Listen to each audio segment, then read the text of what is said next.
If you grew up in an English-speaking country but have Mexican or Latin roots, you might have heard whispers of these stories, maybe from your abuelita during a late-night conversation, or from older cousins trying to scare you.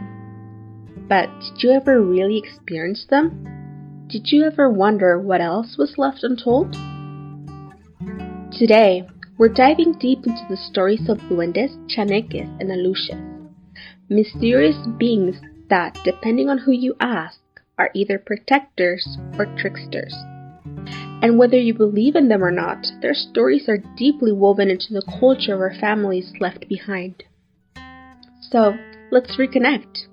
Let's step back into the folklore that shaped our ancestors, and maybe find a piece of ourselves in the process. Duendes. The name itself carries a certain mystery. In Spain, they were household spirits, sometimes helping, sometimes causing trouble. But in Mexico and Latin America, their legend evolved into something much more unpredictable. Some say they're protectors of the land. Others claim they live in homes, stealing small objects or tangling children's hair as they sleep. Parents used to tell misbehaving kids, "Duendes will take you if you don't behave." Sound familiar? But are they just legends? Or do they still lurk in the shadows of our forgotten memories? Before the Spanish arrived, indigenous cultures already spoke with small beings who lived in the wild, guardians of rivers, caves, and forests. The Totonacs and Nahuatl called them Chaneques, meaning those who dwell in dangerous places. People believe that if you enter their territory without permission, they can confuse you, making you lose your way. Some even say they can steal your energy, leaving you feeling tired or dazed for days. This isn't just some old superstition. Many people in rural Mexico today still take these warnings seriously. Farmers leave small offerings when passing through forests, and fishermen whisper prayers before entering the sacred waters. Could this belief be a cultural echo of something our ancestors once knew to be true? Now, if you ever visited the Yucatan Peninsula, maybe you've seen tiny stone houses near the Mayan ruins. These aren't just decoration.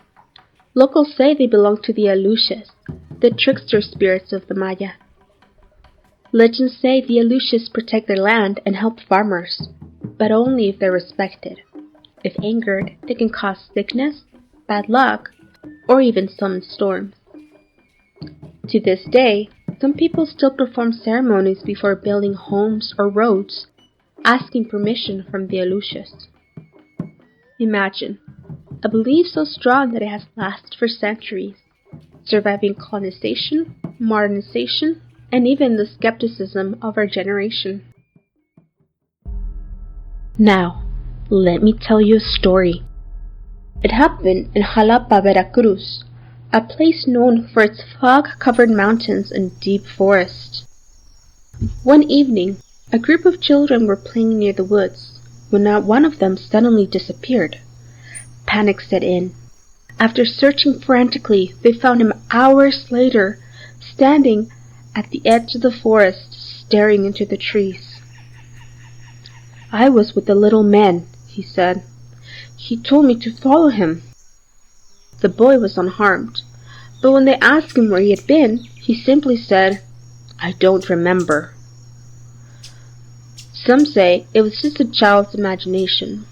Others believe the duende had taken him into the world and let him go when they were done playing. What do you think?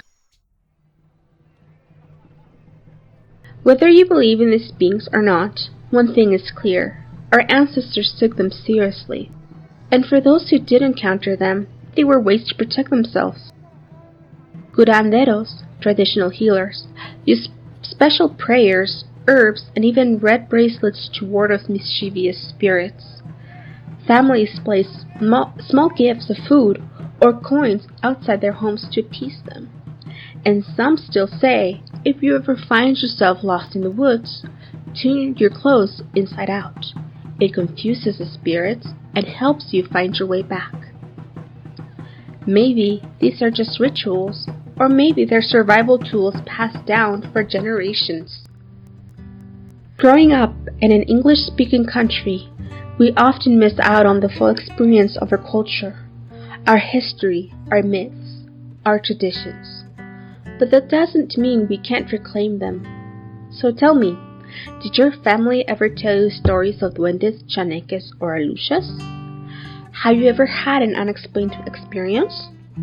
Let's keep this conversation going in the comments. And if you enjoyed this, don't forget to like and share, because the more we talk about these stories, the more we bring our culture back to life. Nos vemos en la próxima historia. And remember, some legends never fade.